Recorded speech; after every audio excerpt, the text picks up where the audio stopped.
प्यारे विद्यार्थियों, circle point YouTube channel पर आप सबों का स्वागत है। जीके जीएस के श्रृंखला में आप सभी विद्यार्थियों का मैं स्वागत करता हूं और आप लोगों को बताते हुए खुशी हो रहा है कि आप लोगों का यूट्यूब जो चैनल है, आप लोगों को जो परिवार है वो 1K का हो गया। ध्यान दीजिएगा, आप लोग का परिवार कितना 1K का हो गया है। आप लोगों का विश्वास और उम्मीद के साथ, ठीक है ना, परिवार धीरे धीरे बढ़ रहा है। आप लोगों का जो महत्वपूर्ण योगदान था उसके लिए आप लोगों को तहे दिल से एक बार शुक्रिया करेंगे, धन्यवाद देना चाहेंगे कि आप लोगों के ही बदौलत जो आपका परिवार है सर्किल पॉइंट यूट्यूब चैनल जो लगभग 1K का पूरा हो चुका है और धीरे धीरे इसी तरीके से ये अपना सफ़र जारी रखेगा। बस आप लोगों का योगदान, बहुमूल्य समय और आप लोगों का साथ चाहिए। और मैं भी आप लोगों के लिए प्रयास करूंगा कि आपके एग्जाम से ज़रूरी इंपॉर्टेंट जो भी जीएस हो, जीके हो, रीजनिंग हो, मैं समय समय पर आप लोग के लाता रहूं, आप लोग को लाभ मिले और अपने नौकरी के लिए आप तैयारी अच्छा तरीके से, बेहतर तरीके से करें। चलिए आज हम लोग बढ़ते हैं। संविधान का एक टॉपिक लिए हैं, पॉलिटी का संघ एवं उसका राज्य क्षेत्र, संघ एवं उसका राज्य क्षेत्र। इसी टॉपिक को हम लोग पूरी तरीके से देख लेंगे और भाग 1 और अनुच्छेद 1 से लेकर 4 तक 1, 2, 3, 4 अनुच्छेद क्या कहता है वो सबको देखते हुए हम लोग आगे बढ़ेंगे। तो चलते हैं। आज हम लोग का टॉपिक क्या है, संघ और उसका राज्य क्षेत्र, जिसका मैं पहला पॉइंट आपको देना है कि संवैधानिक चर्चा, मतलब संघ और उसका राज्य क्षेत्र का संवैधानिक चर्चा। तो पूछेगा कि संघ और उसका राज्य क्षेत्र किस भाग में है, तो भाग 1 और अनुच्छेद 1 से लेकर 4 तक, अनुच्छेद 1 से लेकर 4 तक। और अनुसूची 1 से लेकर अनुसूची 1 में, अनुसूची भी पूछेगा तो अनुसूची 1 बोलिएगा, ध्यान दीजिएगा, अनुसूची 1, अनुसूची 1, ठीक है, ध्यान दीजिएगा। संघ और उसका राज्य क्षेत्र का संवैधानिक चर्चा भाग 1, अनुसूची भी 1 और अनुच्छेद 1 से लेकर 4 तक। अनुच्छेद 1 में देखिए क्या है, कहता है कि भारत राज्यों का संघ है, भारत राज्यों का संघ है जिसमें 28 राज्य और 8 केंद्र शासित प्रदेश हैं। वर्तमान में 28 राज्य और 8 केंद्र शासित प्रदेश है। भारत को क्या कहा गया, राज्यों का संघ, 28 राज्य और 8 केंद्र शासित प्रदेश है। भारत का 2 संवैधानिक नाम है, इंडिया और भारत। ध्यान दीजिए, 2 संवैधानिक नाम है, 2 संविधान में 2 नाम का चर्चा किया गया है, इंडिया और भारत।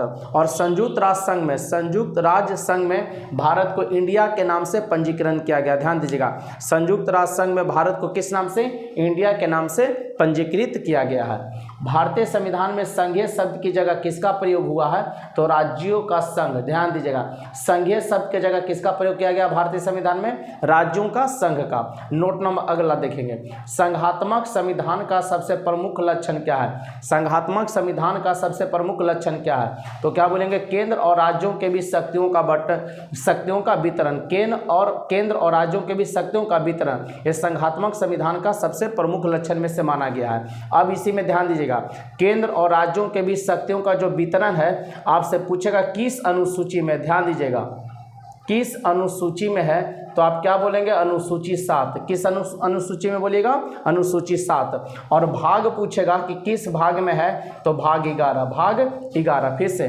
केंद्र और राज्यों के बीच शक्तियों का वितरण किस अनुसूची में है, 7वीं अनुसूची में। और कहेगा किस भाग में है, तो भाग 11 में। और 3 सूची में, कि ध्यान दीजिएगा 3 सूची में केंद्र और राज्यों के बीच शक्तियों का क्या किया गया, वितरण किया गया है। अनुच्छेद 2 देखेंगे, इस अनुच्छेद के तहत भारत की संसद, ध्यान देंगे, भारत की संसद किसी नए राज्य को भारत में मिला सकती है। किसी नए राज्य को भारत में मिलाने का अधिकार किसको है, संसद को है। कौन अनुच्छेद के द्वारा, 2 के द्वारा। किसी नए राज्य को भारत में मिलाने का अधिकार किसे है, संसद को। कौन अनुच्छेद के द्वारा, अनुच्छेद 2 के द्वारा। भारत को राज्यों का संघ कहा गया, कौन अनुच्छेद में, अनुच्छेद 1 में। अनुच्छेद 1 में कितने राज्य, 28 राज्य और 8 केंद्र शासित प्रदेश, ये अनुच्छेद 1 में है। अनुच्छेद 2 फिर से देख लीजिएगा, भारत की संसद किसी नए राज्य को भारत में मिला सकती है। कौन अनुच्छेद के द्वारा, 2 के द्वारा।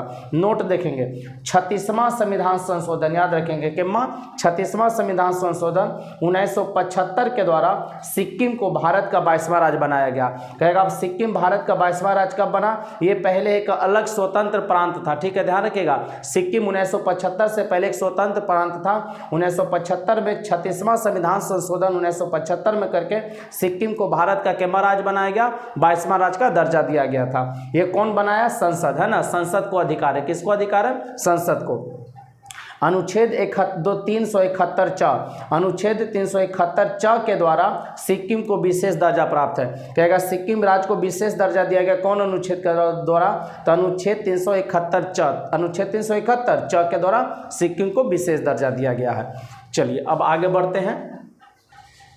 चलिए बच्चों, अनुच्छेद 3 ध्यान दीजिएगा क्या कहता है, नए राज्यों का निर्माण और वर्तमान राज्यों के क्षेत्रों, सीमाओं और नामों में परिवर्तन। ध्यान देंगे, नए राज्यों का निर्माण, वर्तमान राज्यों के क्षेत्रों, सीमाओं और नामों में परिवर्तन कौन कर सकता है, संसद करेगा। कौन अनुच्छेद के द्वारा, अनुच्छेद 3 के द्वारा। देखेंगे क्या कहता है, संसद को अधिकार है, संसद को क नंबर पॉइंट में, संसद को अधिकार है 2 या 2 से अधिक राज्यों को मिलाकर एक नया राज्य बना सकती है। कहेगा किसको अधिकार दिया गया है कि 2 या 2 से अधिक राज्यों को मिलाकर एक नया राज्य बना देंगे, संसद को। किसको अधिकार दिया गया है, संसद को। ख पॉइंट में, किसी राज्य के क्षेत्र को बढ़ा सकती है, किसी राज्य का जो क्षेत्र है उसको क्या कर सकती है, बढ़ा सकती है। ग में, किसी राज्य के क्षेत्र को घटा सकते हैं, किसी राज्य के क्षेत्र को घटाने का भी अधिकार किसको है, संसद। ये सारा काम देखेंगे क से अंग तक जो भी काम करेगा वो संसद करेगा। किसी राज्य के क्षेत्र को घटा सकते हैं कौन, संसद। किसी राज्य के सीमाओं में परिवर्तन कर सकते हैं, जो सीमा है उसमें परिवर्तन करने का अधिकार किसको, संसद को। किसी राज्य के नामों में परिवर्तन कर सकती है, किसी राज्य का जो नाम है उसमें भी परिवर्तन कर सकती है। परिवर्तन करने का अधिकार किसको दिया गया, संसद। तो नए राज्यों का निर्माण, वर्तमान राज्यों के क्षेत्रों और सीमाओं और नामों में परिवर्तन कौन करेगा, संसद करेगा। कौन अनुच्छेद के द्वारा करेगा, अनुच्छेद 3 के द्वारा करेगा। अब ध्यान दीजिएगा, कुछ राजधानी के नाम में परिवर्तन किया गया था, वो परिवर्तन कब हुआ, जो ध्यान दीजिएगा। त्रिवेंद्रम, ध्यान दीजिएगा, त्रिवेंद्रम से तिरुवनंतपुरम, है ना। केरल का राजधानी पहले त्रिवेंद्रम था, है ना। केरल की राजधानी पहले कहाँ था, त्रिवेंद्रम, लेकिन नया नाम क्या कर दिया गया, तिरुवनंतपुरम किया गया 1991 में। मद्रास से चेन्नई, तमिलनाडु की राजधानी मद्रास थी लेकिन चेन्नई कर दिया गया 1996 में। कब किया गया, 1996 में। बम्बई से मुंबई, बम्बई से मुंबई, है ना। महाराष्ट्र की राजधानी कहाँ था, पहले बम्बई था लेकिन अभी कहाँ है, मुंबई। तो ये कब बदल दिया गया, 1996 में। हालांकि ध्यान दीजिएगा, यह बिल पास हो गया था 1995 में ही, लेकिन लागू हुआ था 1996 में। मुंबई, बम्बई से मुंबई 1995 में हुआ था, लेकिन इसको फाइनली जो किया गया वो 1996 में किया गया था। कलकत्ता से कोलकाता 2001, कलकत्ता से कितना कहाँ किया गया, कोलकाता। पहले था पश्चिम बंगाल का राजधानी कलकत्ता, उसका नाम बदल के किया गया कोलकाता 2001 में। बेंगलोर से किया गया बेंगलुरु, बंगलौर से कहाँ किया गया, बेंगलुरु। कर्नाटक का राजधानी बंगलौर था, उसका नाम बदल के किया गया बेंगलुरु। क्या किया गया, बेंगलुरु 2006 में। याद रखने के लिए ध्यान दीजिएगा, सिर्फ आपको याद रखना है 5 ऐड कर देना है। 1991 में 5 ऐड करेंगे, 1996 2 को लगातार 1996 हो जाएगा। 1996 में 5 ऐड करेंगे 2001, और 2001 में 5 ऐड कर देंगे कितना हो जाएगा, 2006 हो जाएगा, 2006 हो जाएगा। याद रखिएगा ये बात। फिर ध्यान दीजिएगा, त्रिवेंद्रम का नाम तिरुवनंतपुरम किया गया 1991 में। मद्रास का नाम चेन्नई किया गया 1996 में। बम्बई से मुंबई किया गया 1996। कलकत्ता से कोलकाता किया गया 2001 में। और बेंगलोर से किया गया बेंगलुरु 2006 में। त्रिवेंद्रम केरल का राजधानी, मद्रास तमिलनाडु का राजधानी था, महाराष्ट्र का राजधानी बम्बई था, और पश्चिम बंगाल का कलकत्ता था, और कर्नाटक का बेंगलोर था। चलिए अब उसके बाद देखेंगे उड़ीसा से ओडिशा, उड़ीसा से देखेंगे उड़ीसा का नाम से ओडिशा किया गया। क्या किया गया, ओडिशा 4 नवंबर 2000। तो ये भी ध्यान दीजिएगा, 2006 में अगर 5 जोड़ दीजिएगा तो 2011 हो जाएगा, तो 5 ऐड करिएगा। तो उड़ीसा से देखें, राजधानी के नाम में परिवर्तन नहीं किया गया है, लेकिन उड़ीसा राज्य को ही हम लोग ओडिशा नाम दिए। क्या दिए, ओडिशा नाम दिया है 4 नवंबर 2000। और एक चीज याद रखिएगा, इंपॉर्टेंट है, नेफा। अरुणाचल प्रदेश का पहले नाम नेफा था, आप लोग को पता होना चाहिए। अरुणाचल का पूर्व में नाम क्या था, नेफा। 20 जनवरी 1972 से इसका नाम क्या किया गया, अरुणाचल प्रदेश। क्या कर दिया गया, अरुणाचल प्रदेश। ठीक है, अब इसी के आगे हम लोग आगे बढ़ते हैं। ये कुछ नाम में परिवर्तन है, आप लोग याद कीजिएगा। वनडे एग्जाम में कभी न कभी आपको ये पूछते रहता है, याद रहेगा तो आप नेगेटिव से बचिएगा और आपका नंबर भी बढ़ेगा। तो चलिए हम लोग आगे बढ़ते हैं। चलिए बच्चों, हम लोग आगे बढ़ते हैं। आप लोग के लिए नोट में 3 गो पॉइंट लिखे हैं। पहला देखेंगे नोट में क्या है, किसी राज्य के नाम, सीमा या क्षेत्र में परिवर्तन करने वाले विधेयक को राष्ट्रपति किसकी राय के लिए प्रेषित करता है? प्रेषित करता मतलब भेजता है, ठीक है। राष्ट्रपति किसकी राय के लिए प्रेषित करता है? तो संबंधित राज्य के विधानमंडल की, संबंधित राज्य के विधानमंडल के। संबंधित राज्य कहने का मतलब ये हो गया कि मान लीजिए कि वो अरुणाचल प्रदेश का नाम बदलना चाह रहा है या अरुणाचल प्रदेश की सीमा में परिवर्तन करना चाह रहा है, तो वो अरुणाचल प्रदेश के ही विधानमंडल में भेजेगा। या बिहार के सीमा में परिवर्तन करना चाह रहा है तो बिहार के विधानमंडल में वो भेजने का, माने जिस राज्य में परिवर्तन करेगा उसी राज्य में वो भेजेगा। संसद किसी नए राज्य का निर्माण, संघ में प्रवेश, देखेंगे नए राज्य का निर्माण या संघ में प्रवेश या नाम इत्यादि में परिवर्तन किस प्रकार के बहुमत से कर सकती है? माने जो परिवर्तन करेगा तो संसद को भी बहुमत प्राप्त करना होता है, तो किस प्रकार का बहुमत इसको प्राप्त करना होता है? साधारण बहुमत। असाधारण बहुमत क्या कहता है? ध्यान दीजिएगा, एक से एक, आधा से एक अधिक, आधा से एक अधिक है उसी को हम क्या कहते हैं? साधारण बहुमत कहते हैं। साधारण बहुमत, आधा से एक मत आना, जैसे मान लीजिए 100 लोग हैं, ध्यान दीजिएगा, और आपको 51 मत आ गया, कितना मत आ गया? 51 मत आ गया, तो आप इसको क्या कहेंगे? साधारण बहुमत कहेंगे, मतलब आधा से एक ज़्यादा को, ठीक है। संसद किस प्रकार किसी भूभाग को अन्य देशों को सौंप सकती है? मान लीजिए कि कुछ ऐसा सीमा है जो पड़ोसी देश को अगर ये देना चाहेगा तो किस प्रकार अन्य देशों को सौंपेगा, लेकिन कुछ लेगा तो कुछ देगा भी, है ना।